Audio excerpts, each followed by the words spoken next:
ఎన్నికల్లో ప్రజా తీర్పును గౌరవిస్తామన్నారు మాజీ మంత్రి బొత్స సత్యనారాయణ. 5 ఏళ్లు ప్రజాసేవ చేసేందుకు అవకాశం కల్పించిన ప్రజలకు ధన్యవాదాలు తెలిపారు.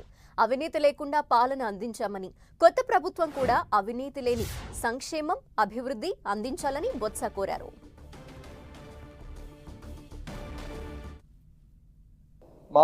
మేమైతే నమ్మాము. మాకంటే మెరుగైనవి ఇంకా మా జీవన విధానం మారుతుందని ప్రజలు గుర్తించారు. ప్రజలు అనుకున్నారేటో ఎవరినైతే ఎన్నుకున్నారో వాళ్ళు ఇంకా మెరుగైనవి చేస్తారని నమ్మారేటో చేస్తారు. వెయిట్ చేద్దాం, చేస్తారేటో. అది ఆయన ఒక్కడే ఓడించారు, ఆయన ఒక్కడే గెలిచారు కాదు. ఇప్పుడు కూడా ప్రాంతీయ పార్టీలు, చంద్రబాబు నాయుడు ఉన్నాడు, చంద్రబాబు నాయుడు కొల్లిని తెలియదు కాబట్టి ఇద్దరు నాయకులు. ఆ పార్టీ గెలిచినా బాగున్నాడు ఇద్దరే కాదా. మూడో భారతీయ జనతా గెలిచినది కూటమి. అలాగే ఇక్కడ కూడా మా పార్టీ నాయకుడు అయినా ఆ పార్టీలో మేము అందరూ భాగస్వాములు, మా అందరిది భాగస్వామి ఉంటుంది.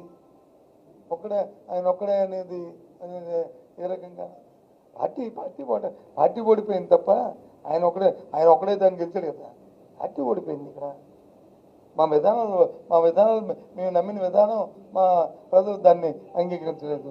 ఇంకా మెరుగైన జరుగుతుందని వాళ్ళు ఊహించారు, ఆశించారు.